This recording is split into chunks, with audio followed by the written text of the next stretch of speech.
विरामं मृगमदतिलकं कुण्डलाक्रान्तगण्डं पञ्जाक्षं कम्बुकण्ठं स्मितशुभगमुखं श्वासरीनस्तवीनुं शान्तं त्रिभङ्गं रविकरवशनं भूषितं वैजयन्त्या वन्दे वृन्दावनस्थं युवतिशतव्रतं ब्रह्मगोपालवेशम् हा कृष्णकरुणासिन्धो दीनबन्धु जगत्पते गोपेषु गोपिकान्त श्रीराधाकान्त नमस्तुते तप्तकाञ्चन गौराङ्गी श्रीराधिवृन्दावनेश्वरी वृषभानुसुतें देवी तं नमामि हरिप्रिये नारायणं नमस्कृत्यं नरं चैव नरोत्तमं देवीं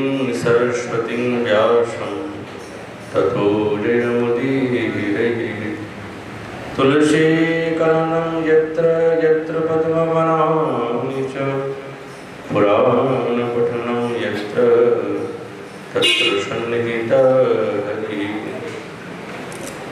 जय रूप सनातन भट्ट रघुनाथ श्री गोपाल भट्टदास रघुनाथ ऐ शैलपुरी चरणवन्दं जहाँ वैति विघ्ननाश अभीष्टपुरं वंशाकल्पतरुभ्यश्च कृपासिन्धुभैव च पतितानां पावनेभ्यो श्रीवैष्णवे नमो नमः दुर्गमे प्रतिमेन्धस्वस्पदुत्पादगतिर्मो स्वविपादष्टिदानेन सन्तब्रह्मणम्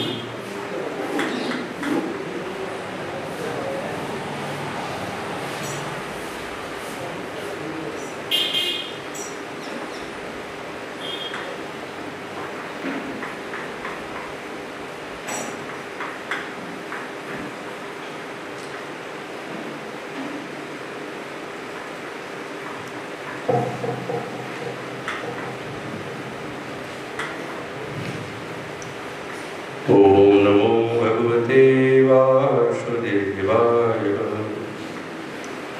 श्री श्री विलाप कुसुमांजलि यो मां दुस्तरगेह निर्जल महाकूपाद पारक्लमात् सद्य सांद्रादयां बुधि प्रकृतित स्वैरी कृपारज्जुभिः उद्धृत्यात्मज सरोज निंदित चरण प्रांतं प्रपात स्वयं श्रीदामोदर साक्षकार तमं चैतन्य चंद्रं भजे कलियुग पावन अवतार नदिया बिहारी लाल श्री कृष्ण चैतन्य महाप्रभु तार अंतरंग प्रिय पार्षद गौड़ी आचार्य वर्ज श्री रघुनाथ आदि गोस्वामी चरण तदीय विलाप कुसुमांजलि मंत्र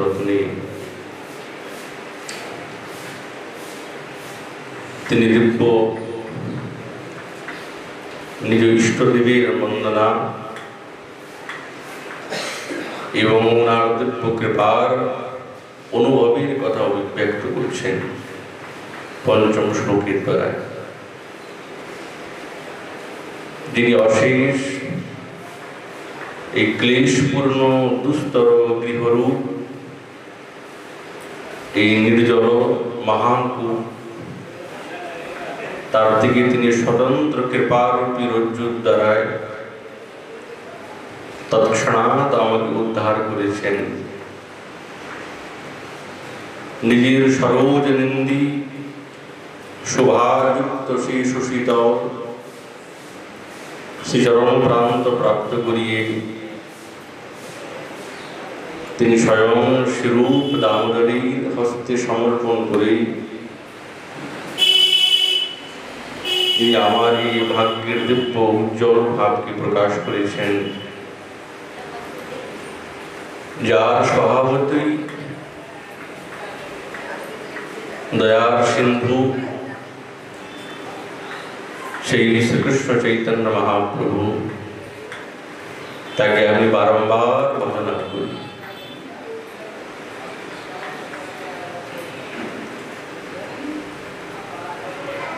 সেবার যখন তিনি প্রকৃতিস্থ হয়েছেন, যখন বাহ্য দশাতে উপস্থিত হয়েছেন, তখন মহাপ্রভুর দিব্য করুণা এবং দয়ার যে ভাবনা, এইটি হৃদয়ের মধ্যে জেগে তিনি বন্দনা করতে আরম্ভ করেছেন।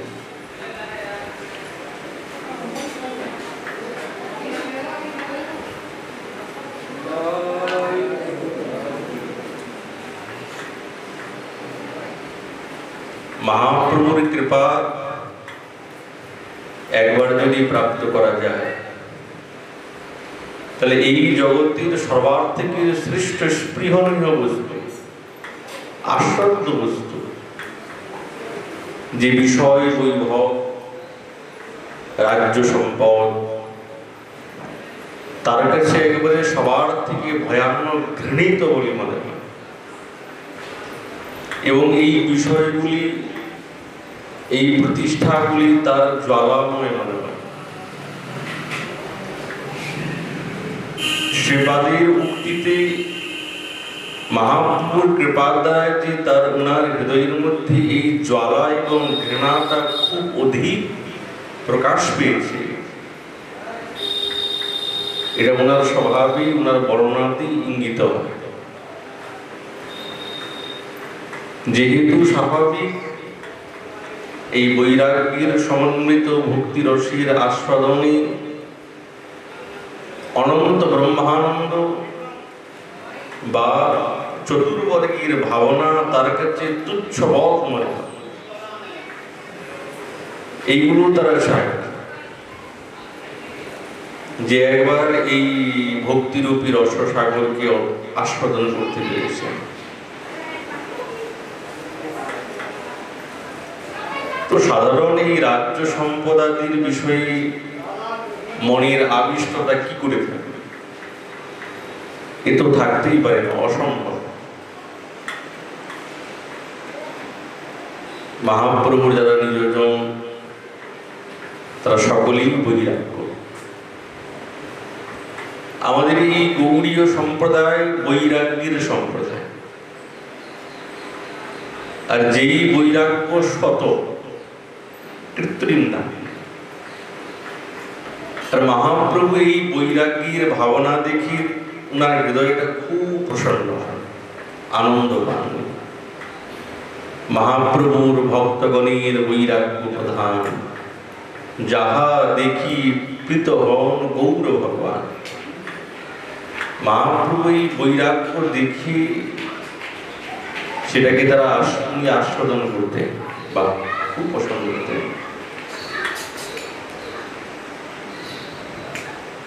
যেমন মহাপ্রভু শ্রী সনাতন গোস্বামী পাদকে সেই বানারসিতে ভক্তি তত্ত্ব শিক্ষা দিয়ে আর বৃন্দাবনে যখন প্রেরণ করবে,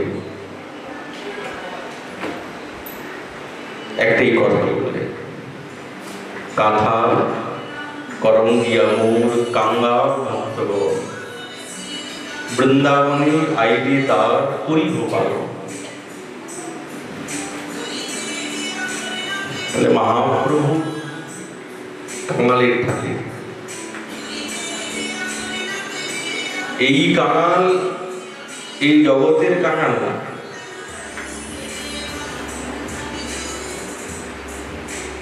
যেরকম শ্রীমদ্ ভাগবতে বলছেন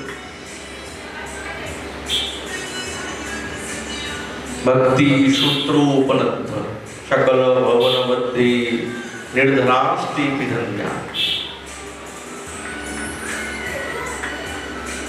যারা সাক্ষাৎ শ্যাম সুন্দরকে মহাপ্রভুকে নিজের সর্বসর্বা বলে মনে করে নিয়েছে, তারা কি কাঙাল হতে পারে? এই জগতের ভোগ বিষয়ে তাদের কাছে প্রয়োজন নাই, তার থেকে তো অনেক ঊর্ধ্বের বস্তু তারা পেয়েছে, অনেক ঊর্ধ্বের বস্তু। ওই জন্য এই জগতের কোন বিষয়ের প্রতি এমন রসিকজনের অভিলাষ নাই, ইচ্ছা নাই।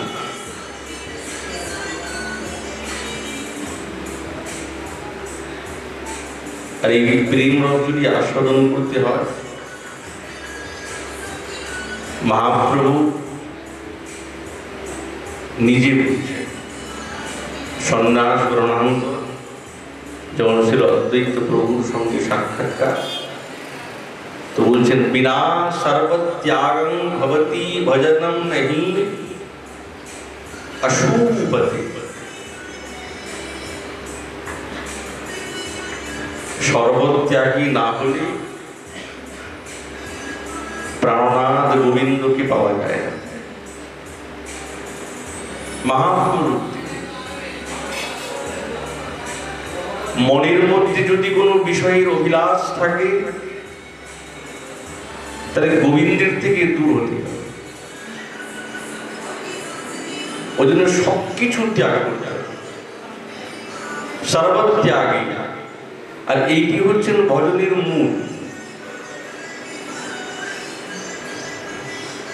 আর এইটির মূর্তি মন্ত্র সাক্ষাৎ আমাদের শ্রীপাদ। মহাপ্রভুর এই সিদ্ধান্তের উপরে সম্পূর্ণ আমাদের গৌড়ীয় সম্প্রদায় এই ভিত্তিতে দাঁড়িয়েছে। সর্বত্যাগং বিনা ভজনম নহি অশুভতে,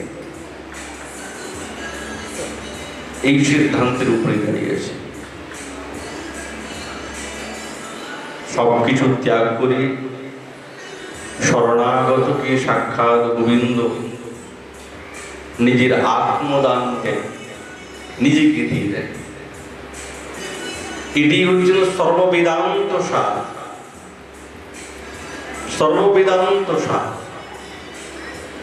যার কেউ নেই, যার সাক্ষাৎ ভগবান আছেন,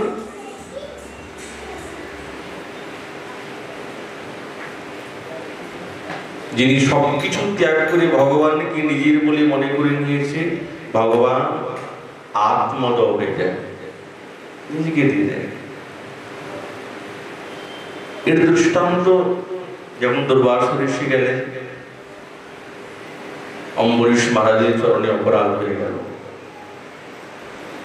তখন ভগবান নিজেই বলছে, যে দারগার পুত্রাপ্ত প্রাণান বিত্তমিমম পরম হিত্বা মাং শরণং জাতা কথম তাং ত্যক্তুমুৎসহে। বলছে মহারাজ আপনি এসেছেন, কিন্তু হে ব্রাহ্মণ, যারা পুত্র সন্তান গৃহ স্বজন ধন সম্পদা ইহলোক পরলোকের সবকিছু ত্যাগ করেছেন, যারা আমার শরণাপন্ন নিয়েছেন, আমাকে ছাড়া কিছুই জানেন না, আচ্ছা বলো তাদেরকে কি করে আমি ছাড়তে পারি? কি করে ছাড়তে পারি? আমি তো ছাড়তে পারবো। বৈরাগ্যের মূল ভিত্তি সূত্র কি? ভর্তৃহরি ঋষি বলছে, যেটি ছিল রূপ গোস্বামী চরণ, তিনি তার ভক্তির সামন্ত সিন্ধুতে এই বৈরাগ্য শতকের দৃষ্টান্ত দিয়েছে, যে বৈরাগ্য কাকে বলে। ভর্তৃহরি ঋষি প্রণাম করে তার বৈরাগ্য শতক 100টি শ্লোক আছে, তার মধ্যে থেকে চরণগুলি ছিল রূপ গোস্বামী চরণ বলছে, অশ্নীমহি বয়ম ভিক্ষা आशा बाशो बशीमहि शयीमहि महिपृष्ठे कुर्वीमहि किमीश्वरै। বয়ম ভিক্ষাম অশ্নীমহি, আমি ভিক্ষা করে খাবো, ভিক্ষা করে যা পাবো সেটা খাবো। কি বলবো আমি? আশা বাস, আশা ইতি দিক, দিক মানে দিশা, আর বাস মানে বসন। তো আশা বাস মানে দিগম্বর, এই দিকই আমার অম্বর। আশা ইতি দিক, বাসো বসনম বশীমহি, আমি এই দিগম্বর হয়ে থাকবো, দিকটি আমার অম্বর।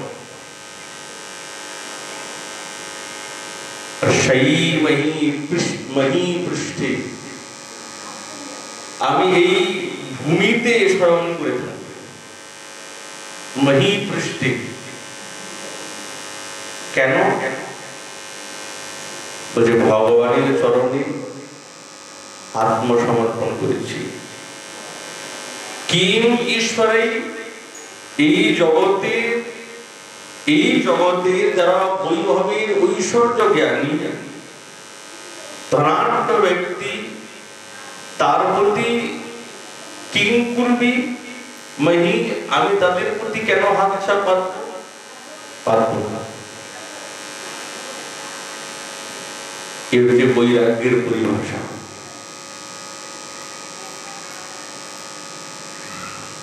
আর এরই সমার্থক শ্লোক শ্রীমদ্ ভাগবতে আছে। শ্রীমদ্ ভাগবত সুখদেব মহারাজ বলছেন, কিন্না জীবাণু, কি আমরা বাঁচব না? ভগবান বৃক্ষ দিয়েছে আমাদের জন্য। পাত্রের কি প্রয়োজন? হস্তরূপী পাত্র দিয়েছেন, এই হাতের পাত্রিতে ভোজন করব। কি বসন ভগবান দেন নাই? বালকালোচ্ছা, বৃক্ষের ছাপ, এটা পড়ে থাকবো।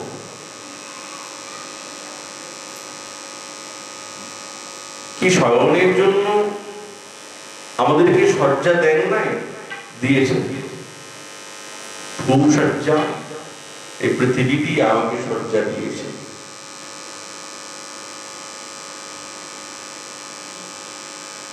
এ হচ্ছে বৈরাগ্য। মহাপ্রভুর এই বৈরাগ্যটি হচ্ছেন প্রধান। যারা সবকিছু ত্যাগ করে গোবিন্দের শরণে এসে গেছে, ভগবান থেকে কিছুতেই ছাড়তে পারেন না, কিছুতেই ছাড়তে পারেন না।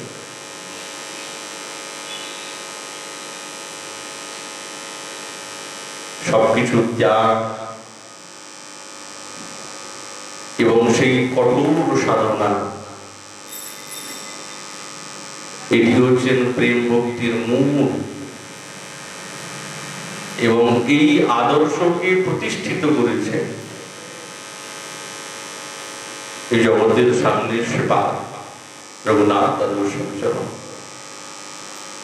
চরম বৈরাগ্য। আর মহাপ্রভুর দ্বারা উপদিষ্ট সেই ক্রমানুসারে তিনি নিরন্তর চলেছেন। এই দিক থেকে এই দিকে হন নাই।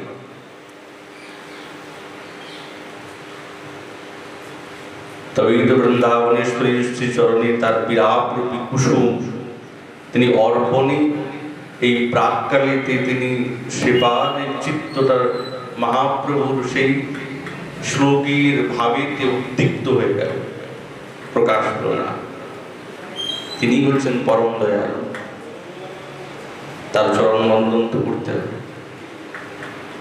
এই মহাপ্রভু বন্দনা করছেন, যিনি প্রকৃতত সান্দ্রং দয়া নিধি, যিনি স্বাভাবিক দয়ার সাগর। ওই জন্য তো করুণায় অবতীর্ণ করুন। মহাপ্রভুর মতন করুণার বিগ্রহ কি আছে? করুণা করে এসেছেন, তার সেই দিব্য গোপন রহস্যাত্মক সেই রসের অনুসন্ধান সকলকে সুযোগ করে দিয়েছেন। কি জানেন তো, মন্দিরিহারের সাধনা কার গবেষণাতে ছিল? মহাপ্রভু জানান, জানিয়ে অনুগত করিয়ে দিলেন। রূপ গোস্বামীপাদের হাতেতে। এমন দয়ালু কোথায় আছে? তিনি স্বভাবত সেই তীব্র করুণার সাগর। এই করুণার আকর্ষণে সেবাদের চিত্ত মনকে অস্থির এবং অধীর করে দিয়েছে, আর থাকতে পারেন না। মহাপ্রভুর কৃপা, যার ইন্দ্র সম ঐশ্বর্য, অপ্সরা স্ত্রী সম, এই বন্ধনটাকে বদ্ধ করতে পারলো না। কি করে বদ্ধ করবে? যে গৌর প্রেমে পাগল, তাকে তো এই জগতের কোনো রজ্জুর দ্বারা বেঁধে রাখা যায় না। যেমন পিতা মহারাজ বলছেন মা বলিকে বেঁধে রাখতে হয়, এবং রঘুনাথ বারবার চলে যাচ্ছেন, কি করবেন? অনেক চেষ্টা করলেন। তো বিবাহ বন্ধন একটি এমন, এই বন্ধনে যদি একবার বদ্ধ হয়ে যায় তো অত সহজে এই সংসার বন্ধন ত্যাগ করে আর ভক্তি পথে আসা অত সহজ নয়, অত সহজ নয়। কেউ যদি ভাবে যে সংসার বন্ধনে বদ্ধ হয়ে আবার সময় মতন সবকিছু ত্যাগ করে আবার ঠিক ভগবানের ভজনেতে এসে যাব, যেটি আমরা ভেবে রেখেছি তার ভাবনার উপরেও আরেকজনের ভাবনা চলছে। দুস্তেজ্য দ্বার আগার, দ্বার মানে স্ত্রী, আগার মানে ঘর। দুস্তেজ্য, আচার্য পাদ বলছেন, শ্রী রঘুনাথ গোস্বামী পাদ দুস্তেজ্য, ছাড়া যায় না, ছাড়া যায় না। এর দৃষ্টান্তে ওই যে প্রাচেত দক্ষের কথা বললেন, প্রাচেত দক্ষের 11,000 পুত্রকে নারদ মুনি সন্ন্যাসী বানিয়ে দিলেন। একবার নারদকে পাই তবে দেখাবো, ভাবছেন সম্পর্কে তো আমার ভাই, ইনাকেও যদি ভক্তি পথের পথিক বানাতে পারি, শুদ্ধ ভক্তির পথিক যদি বানাতে পারি, খুবই আনন্দ। এখন যে বৈরাগ্যে রসে রসিক, সে সকলকে বৈরাগী বানাতে চায়। যে বিষয়ের বিষেতে ডুবে আছে, সে সকলকে বিষ পান করাতে চায়, স্বাভাবিক। তো নারদ মুনি তিনি হচ্ছেন বৈরাগ্য চূড়ামণি, তিনি দিব্য প্রেম ভক্তি নিরন্তর আস্বাদন করছেন। হরিদাস বর্জুহম, তো তিনি সকলকে তো ভক্তি মার্গে শুদ্ধ মার্গে নিয়ে যেতে চান। আমার ভাই, ইনাকেও যদি এই শুদ্ধ ভক্তি বা এই বৈরাগ্যের অনুসন্ধান যদি দিতে পারি, তাহলে আমার কার্যটা সফল হয়ে যাবে। একটু বাকি আছে। কিন্তু অভিশাপ দিয়ে দিলেন নারদ মুনিকে দেখা সঙ্গে সঙ্গে, কি যারা স্ত্রী ঋণ, পুত্র ঋণ, অতিথি ঋণ, কুটুম্ব ঋণ, দেব ঋণ, এর থেকে মুক্ত হতে পারে নাই, আর তুমি তাদেরকে সন্ন্যাসী বানিয়ে দিলে।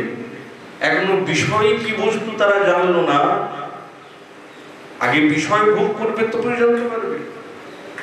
তো নারদ মন্দ মন্দ হাসলেন, একটাই কথাই বললেন, বিষয় বিষ, সংসার ভব, যার মধ্যে একবার প্রবেশ করলে না, ওইখান থেকে আর বেরোনো যায় না। কেউ যদি বলে যে বিষটা কেমন একটু দেখে নিই, দেখার পরে তারপরে পান করবো না, যখন জিহ্বাতে লাগানো হলো বিষ তো নিজের বস্তু শক্তি কোনদিন ছাড়ে না, তার তো ক্ষমতা আছে, মৃত্যু ছাড়বে না।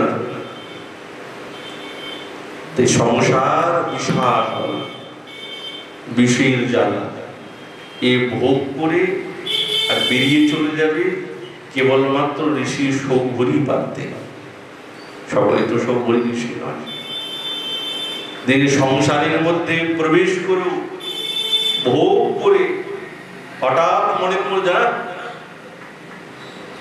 এটা তো আমার রাস্তা না, এটা তো আমার পথ নয়, সবকিছু ত্যাগ করে চলে গেল।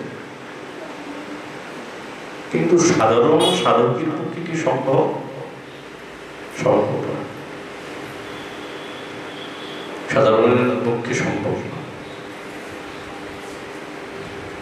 তো ওই জন্য পিতা মহারাজ রঘুনাথের বিবাহ করিয়ে দিলেন অপ্সরার স্ত্রী বৈভব ইন্দ্র, যে গৌর প্রেমে একবার পাগল হয়ে গেছে। এই সমস্ত বন্ধন কি তাকে বদ্ধ করতে পারে? বদ্ধ করতে তো পারবে না। মা বলে কে বেঁধে রাখবো, মায়ের বাৎসল্য বেঁধে রাখবো।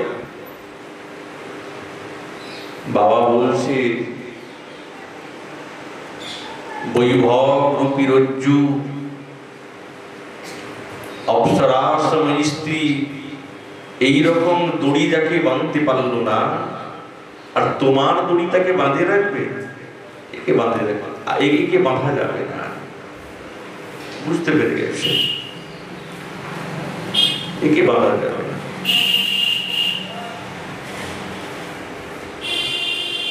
মহাপ্রভুর কৃপা পেয়ে গেছেন, প্রভুর প্রেরণা। রঘুনাথকে নিজের অভিন্ন কলেবরের সেই করুণা রসিতে বিগলিত করি, আর এই বিগলিত করার জন্য অভিন্ন স্বরূপ নিতাই চাঁদের করুণা করালেন মা, এবং সমস্ত ভক্তবৃন্দের করুণার ভাজন করালেন। শেষে শ্রীগুরু রূপ স্বয়ং কার্যচ্ছলে সেই রাত্রি শেষে, এ তো মহাপ্রভুর ইচ্ছা। গুরুদেব রাত্রিবেলা আসলেন, গুরুরূপে আসলেন, আর ক্লেশপূর্ণ এই সংসারের দুঃখ জালকে ছেদন, এই গৃহানন্দ কূপ থেকে উদ্ধার করে নিজের নিকটে নিয়ে আসলেন। ওই জন্য কৃপারজ্জু, প্রকৃতত সান্দ্র কৃপারজ্জু, কৃপার দ্বারা রাজপুত্র রঘুনাথ অনাহার অনিদ্রা, কিন্তু মনের মধ্যে একটা আবেগ আছে যে অনেক দিনের পর আজ আমি প্রভুর সঙ্গে সাক্ষাৎকার করব, আর থাকা যাচ্ছে না। তার সঙ্গে সাক্ষাৎকার না করলে তো আর হবে না।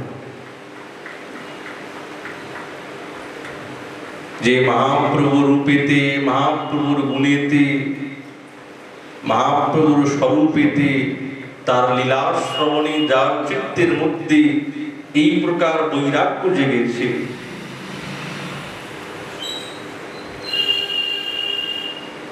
বারো দিনে পুরুষোত্তমে পৌঁছে গেলেন মহাপ্রভুর শ্রীচরণ প্রান্তে। সেই সরোজনিন্দি শোভাময় সুশীতল সেই চরণ ছায়ায় রঘুনাথ তার তাপিত হৃদয়কে আজ তিনি সুশীতল করলেন। এতদিন ঝুলছিলেন, কি করে যাব, কি করে যাব। অনুরাগ যখন এসে যায় না, তার কিন্তু থাকা বড় দায় হয়ে যায়। সর্বপাদি সহগোসাই আছেন বসিয়া, হেনকালী রঘুনাথ মিলিলা আসিয়া, অঙ্গনে দূরে রহি করেন প্রণিপাত, মুকুন্দ দত্ত কহে এই আইলা রঘুনাথ। প্রভু করে আয়ুষ দেহ ধরিল চর, উঠি প্রভু কৃপায় তারে কইল আলিঙ্গন, বুকে জড়িয়ে ধরলেন। স্বরূপাদি সব ভক্তের চরণ বন্দিল, প্রভু কৃপা দেখি সবে আলিঙ্গন কইল। প্রভু কহে কৃষ্ণ কৃপা বলিষ্ঠ সভা হইতে, তোমাকে কাড়িল বিষয় বিষ্টা গর্ত হইতে। সাক্ষাৎ গোবিন্দ তোমাকে এই বিষ্ঠারূপী গর্তের থেকে বের করেছে। কিন্তু রঘুনাথ কি বলছে, প্রভু রঘুনাথ মনে কহে কৃষ্ণ নাহি জানি, গোবিন্দকে বুঝতে পারি না, কিন্তু তোমার কৃপা তাড়িল আমার এই অভিমান। তোমার কৃপা আমি জানি, তোমার কৃপার কারণে সবকিছু সম্ভব হয়েছে। আর মহাপ্রভু কেমন স্বরূপের হাতে তুলে দিলেন, স্বরূপের হাতে।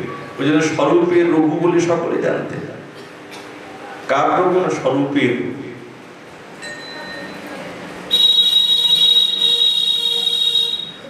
আর নিজের শিষ্যের মতন, পুত্রের মতন তাকে অঙ্গীকার করলেন, কত কিছু বলতেন, কত শিক্ষা দিতেন। মহাপ্রভুর কাছে সামনে এসে তো জিজ্ঞাসা করতে পারতেন না, যাগুলো জিজ্ঞাসা করতেন ওই সরল দামোদর জিজ্ঞাসা করতেন সেবাদের কাছে।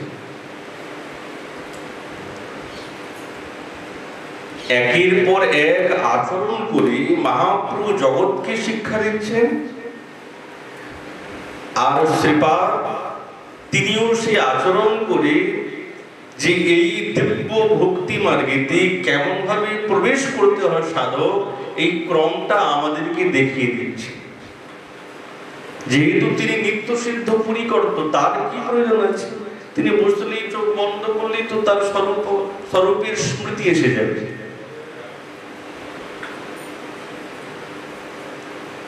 কিন্তু আমার মতন সাধারণ সাধকের অভিনিবেশ কি করে হবে? এটা বোঝানোর জন্য তো তিনি সাক্ষাৎ এই সাধকের পৃষ্ঠভূমিতে এসেছেন। মহাপ্রভুর কাছে রঘুনাথ দাস গোস্বামী চরণ তিনি প্রসাদ দিতেন, 5 দিন প্রসাদ দিয়েছেন, আর নেয় না।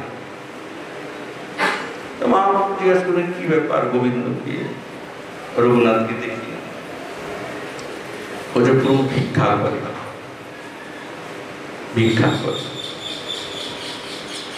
বাহ, খুব ভালো, খুব ভালো, মনটা খুব প্রসন্ন করে। ভালো হইল বৈরাগীর ধর্ম আচরিল, ভালো হয়েছে, বৈরাগীর ধর্ম আচরণ করেছে।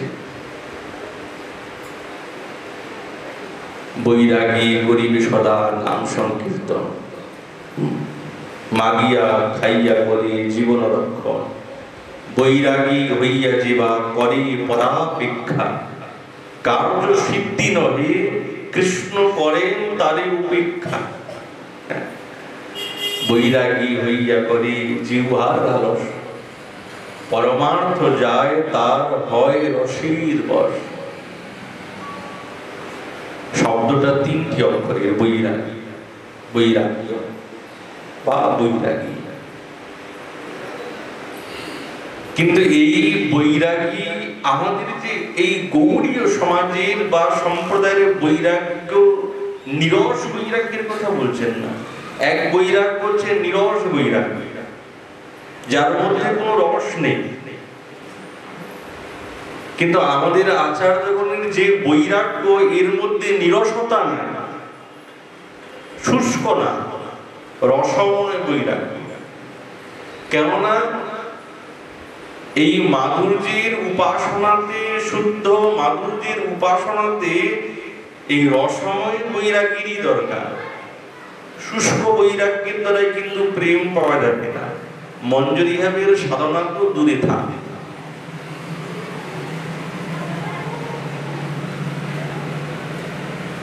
কিন্তু এই 3টি অক্ষর তো বৈরাগী নাম, কিন্তু এর ভিত্তিতে সব কিছু দাঁড়িয়ে আছে, সব কিছু দাঁড়িয়ে আছে। যে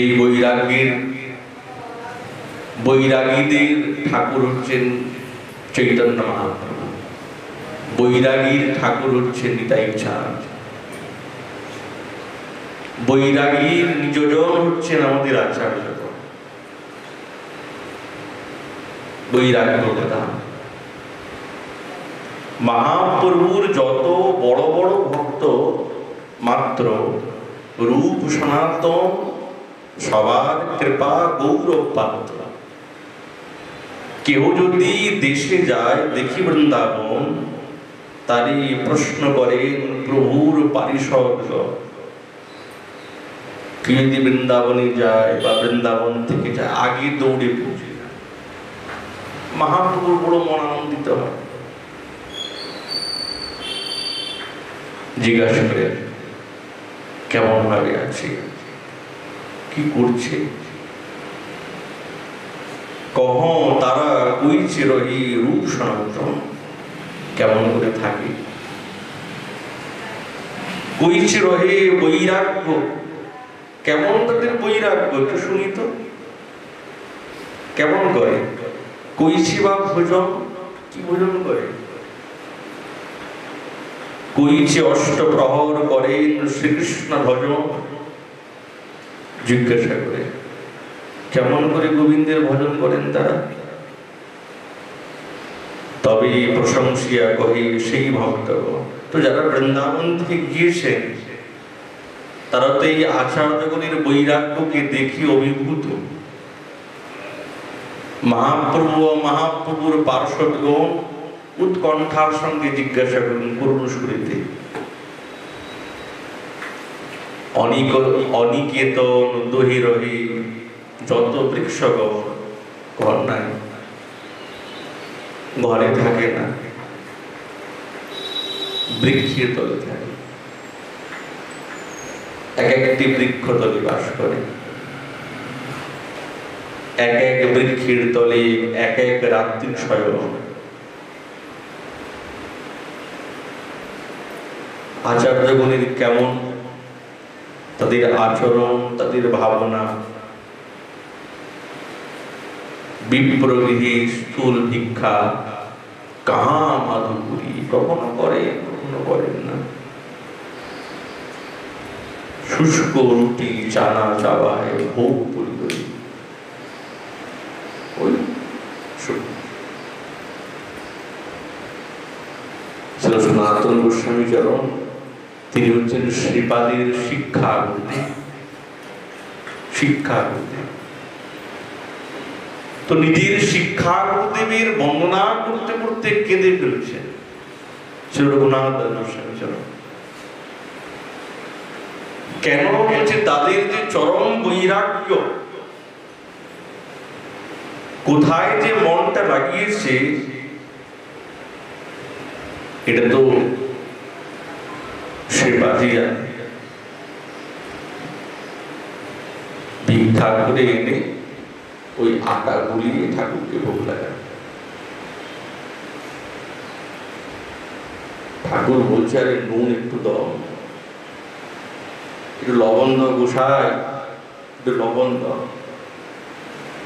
কি প্রেম ঠাকুর, তুমি আজ লবণ চাইবে, কাল চাইবে গুড়, তারপরের দিন তুমি আরো কিছু চাইবে। কিন্তু এই সমস্ত তো আমার দ্বারা হবে না, তাহলে তুমি আমাকে বৈরাগী বানালে কেন? আর এই কথাতে ঠাকুর অপ্রসন্ন নয়, মনটা না ছাতিটা ফুলে গেল। আমার প্রিয়জন কেমন বৈরাগী, দেখো আমাকে লবণ দিতে পারছে না, লবণ দেখো। তো এমন বৈরাগ্যের কথা শ্রবণ করে মহাপ্রভুর হৃদয়টা বিগলিত হবে না? এমন শ্রীপাদের চরিত্র, তাদের ভাবনা, তাদের স্বরূপের কথা শ্রবণ করে উনার হৃদয়টা কি জর্জরিত হবে না? ঠাকুরের চোখের জলই পড়ে। করোয়া মাত্র হাতি কাঁথা ছিড়া বহির্বার, কৃষ্ণ কথা কৃষ্ণ নাম, নর্তন উল্লাস,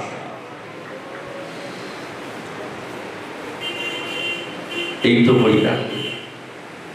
এইভাবেই থাকে তারা।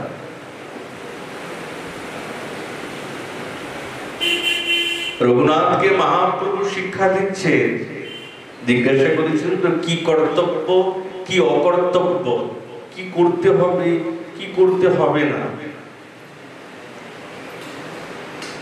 আর এইটা তো দরকারি, কি করতে হবে, কি করণীয় আমাদের, কি অকর্তব্য। যদি সেই সাধনাতে প্রবেশ করতে হয় তো এই বিষয়ে তো গবেষণা করতে হবে। মহাপ্রভু বলছেন, গ্রাম্য কথা না শুনিবে, গ্রাম্য বার্তা না বুঝিবে, ভালো না খাইবে, ভালো না পড়িবে। হ্যাঁ, কি সিদ্ধান্ত! একটুকু ছোট কথাতে সাধকের সম্পূর্ণ সাধনা কি আছে। অমানি মানদ কৃষ্ণ নাম সদা লবে, ব্রজে রাধা কৃষ্ণ সেবা মানুষে করিবে। এই শব্দের দ্বারা মহাপ্রভু সম্পূর্ণ মন্দিরহারীর সাধনার ইঙ্গিত দিয়ে দিলেন। সেবা যে ব্রজে রাধা কৃষ্ণ সেবা মানুষে করিবে, এই মানস শব্দা ইতি স্বরূপা অভিনিবেশ, স্বরূপের অভিনিবেশ। যে একাদশ লক্ষণ যুক্ত যে স্বরূপ আমরা পেয়েছি, এই স্বরূপেতে গাঢ় অভিনিবেশ, তরল হবে না, গাঢ় অভিনিবেশ। ব্রজে ছাড়া তো আর কোথাও হবে না। মহাপ্রভুর এই দিব্য উপদেশামৃত তিনি স্বীকার করে নিরন্তর সেইভাবেই চলতে আরম্ভ করলেন। কই বিন্দু মাত্র তো এই দিক থেকে ওই দিকে মনটা গেল না, যাবে কেন? রঘুনাথের প্রতি মহাপ্রভুর চরম কৃপা, এই কৃপার কারণে তিনি রঘুনাথকে তার দিব্য শিলা সমর্পণ করলেন, গোবর্ধন শিলা। এটা অর্জন করলেন, উপদেশ করলেন, যে উপদেশ নিরন্তর তিনি স্বীকার করলেন। গৌরপ্রেমী পাগল। আর এইটি কোন দিকে এই রসটি চলতে আরম্ভ করলো? বৃন্দাবন। রঘুনাথের বৈরাগ্য ক্রমানুসারে বাড়ছে, ক্রমানুসারে। এখন আর মহাপ্রভু জিজ্ঞাসা করছে রঘুনাথ কি করে? ছত্র মেঘে খায়। ভালো হয়েছে, এই সিংহর দ্বারে দাঁড়িয়ে থাকবে, ভিক্ষাবৃত্তি বিশ্বাস ভালো, একটার পর একটা সেদ্ধ হয়ে গেছে। এখন তো রঘুনাথ এমন চরম বৈরাগ্য না, কারণ কোনো অপেক্ষা করবো না। ওই যে মহাপ্রসাদ পেলে তৈলঙ্গ গাভিও খায় না, সেই ওই নালী থেকে ওই মহাপ্রসাদকে উঠিয়ে ভালো করে ধুয়ে ধুয়ে ধুয়ে ধুয়ে সার, ওটাই তিনি আস্বাদন করেন প্রেমের সঙ্গে। যে রাজপুত্র, তার কোনো অভাব, কিন্তু আর যার হৃদয়ের মধ্যে সেই শুদ্ধ প্রেমের উদয় হয়েছে, তার ভাবনা, তার স্থিতি এইরকমই এসে যায়।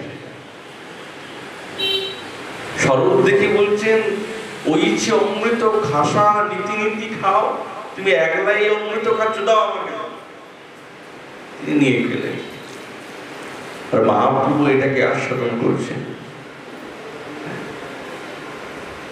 আমাকে এই সার বস্তু তুমি দাও না, একলা একলা খাও।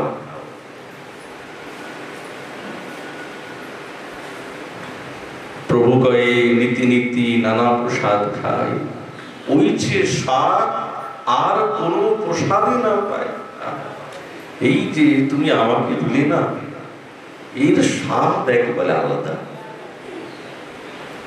এত ভোজন করি কিন্তু এই স্বাদ তো পাই না, এই আনন্দ তো পাই না। রঘুনাথকে বুকে জড়িয়ে ধরলে। রঘুনাথের বৈরাগ্য দেখে মহাপ্রভুর মন আনন্দে উল্লসিত হল, একবার উল্লাসে।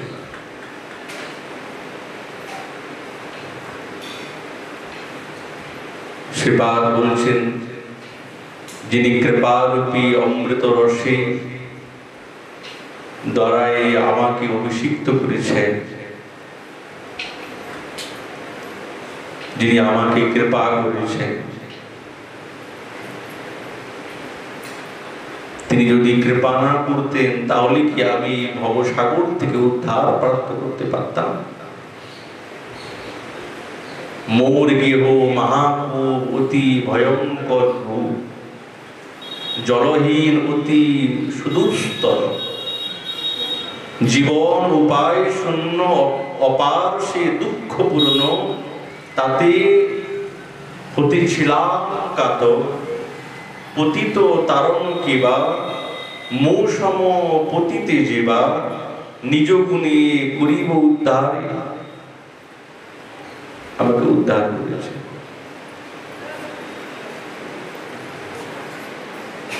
আর এই দিব্য বৈরাগ্যের প্রভাবেই তো তিনি সাক্ষাৎ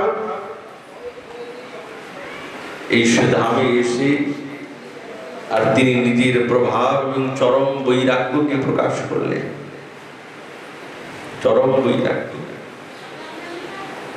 অধম জনার বন্ধু, অতি শান্ত দয়া সিন্ধু, কৃপা রজ্জু করিয়া বিস্তার, বাঁধিয়া আমার গলে উঠাইলা অবহেলে, করুণা প্রকৃতি হেন যা, চরণ সরোজ পাশে রাখিলা এই দীন দাসে, তরাইলা দুঃখের পাথা, কৃপা করি তারপরে শ্রীরূপ শ্রী স্বরূপ দামোদরে, যিনি মোরে কইল সমর্পণ, সেই সেই গৌরাঙ্গ রায়, বিকাইয়া আপনায় কায়মণি লইল শরণ। সেবার বলছেন, সেই আমার প্রভু শ্রীকৃষ্ণ চৈতন্য মহাপ্রভু, তার চরণে আমি বারংবার শরণাপন্ন নিলাম।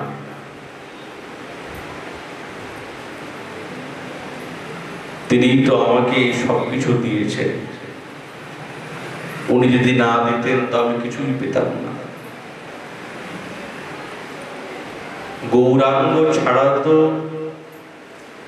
ব্রজের প্রেম পাওয়া যাবে না। এইটির দ্বারা শ্রীপাদ যেন দেখিয়ে দিচ্ছেন, এইটি হচ্ছেন ক্রম। যদি কেউ গৌরাঙ্গকে ছাড়া ব্রজের প্রেম পেতে চায়, তো হ্যাঁ অন্য বস্তু পাবে, অন্য বস্তু পাবে। ব্রজের আরো অন্য বস্তু আছে, বাৎসল্য আছে, সখ্য আছে, দাস্য আছে, কিন্তু মধুরটা পাবে না। মাধুর্যময় বা যাকে রাগানুগা, সেই পদ্ধতির ক্রমানুসারে এই সাধনা কিন্তু পাবে না। গৌরাঙ্গ ছাড়া অসম্ভব। অসম্ভব মানে নাই। অসম্ভব বললে তো তাহলে কোনো না কোনো সম্ভাবনা আছে, কোনো সম্ভাবনা নাই। এই গৌরীয়তেই আসতে হবে, মহাপ্রভুর চরণ বন্ধন করতে হবে, তবেই এই দিব্য রাধা দাসের অভিমান পাওয়া যাবে। আছে না, রা বললে মাধবের মনটা বিচলিত হয়, ধা বললে তদ্ধাবতী পশ্চাৎ তার পিছনে দৌড়ান। আমি যদি এই রা বলি, ধা বলি, তো আমার পিছনে কি গো মহা শ্যামসুন্দর দৌড়াবে?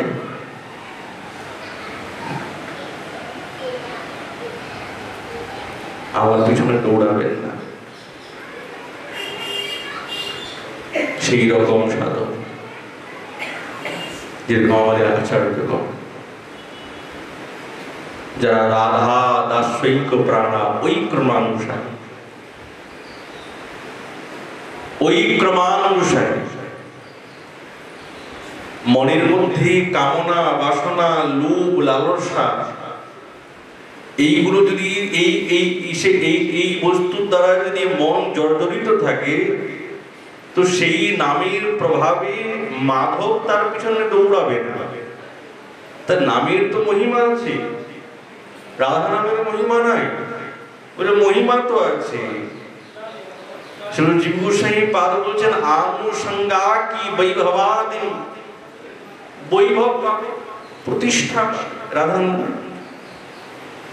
আচ্ছা, হ্যাঁ, বৈভব পাবে, প্রতিষ্ঠা পাবে,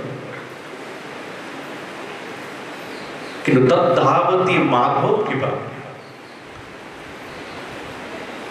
যদি মাধব কি পেতে হয়, তাহলে আমাদের আচার্যগণ যেই পদ্ধতি আমাদেরকে দেখিয়েছেন, এই পদ্ধতিতে এই ক্রমেতেই আমাদেরকে নামতে হবে বা উঠতে হবে। আর কোনো আমাদের সোপান নাই, আর কোনো সোপান নেই উপরে উঠার, আর কোনো পৃথক সোপান নেই, একটাই, এইটাই ক্রম, এই ক্রমেতেই যেতে হবে।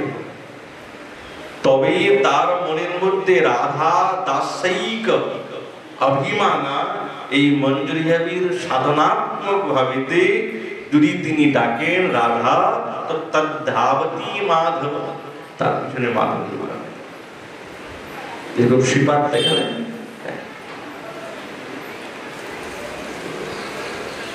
গোবিন্দ মঞ্জুরিগণের কাছে প্রার্থনা করতে হাত জোড় করে, একবার দেখিয়ে দাও, একবার দেখিয়ে দাও, তোমরাই পারবে। তো তোমরাই যে পারবে তার জন্য তো গুণবান হতে হবে, আর সেই গুণবতী হবার পদ্ধতি আমাদের শ্রীপাদ শ্রী রঘুনাথ দাস শ্রীপাদ তার এই বিরাট কুসুমাঞ্জলিরূপী গ্রন্থ রত্নের দ্বারা এই ক্রমটা দেখিয়ে দিচ্ছে। প্রথমে যে 3টি শ্লোক বলেছিলেন, সেটি হচ্ছে নিজের বাস্তবিক স্বরূপের আবেশে, আর তারপরে যে 3টি শ্লোক বলছেন, এই 6টাই হচ্ছে স্তুতিমূলক। এই 6টা শ্লোক প্রথমেই স্তুতি, বাকি যে 3টি শ্লোক সেইটি হচ্ছে তার বাহ্য আবেশে। তিনি জানেন, হ্যাঁ আমি রঘুনাথ দাস।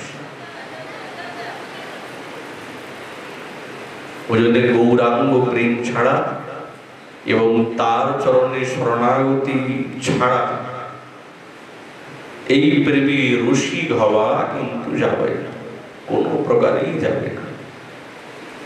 শ্রীপাদ তার এই 5ম শ্লোকের দ্বারা আমাদের হৃদয়ে এইটি অনুভূতি করিয়ে দিলেন। এই বলে আমাদের ভাগবতী কথা এখানে বিশ্রাম। মহাপ্রভুর কৃপা হলে আগামীকাল আবার এই বিষয় আলোচনা হবে। নিতাই গৌর।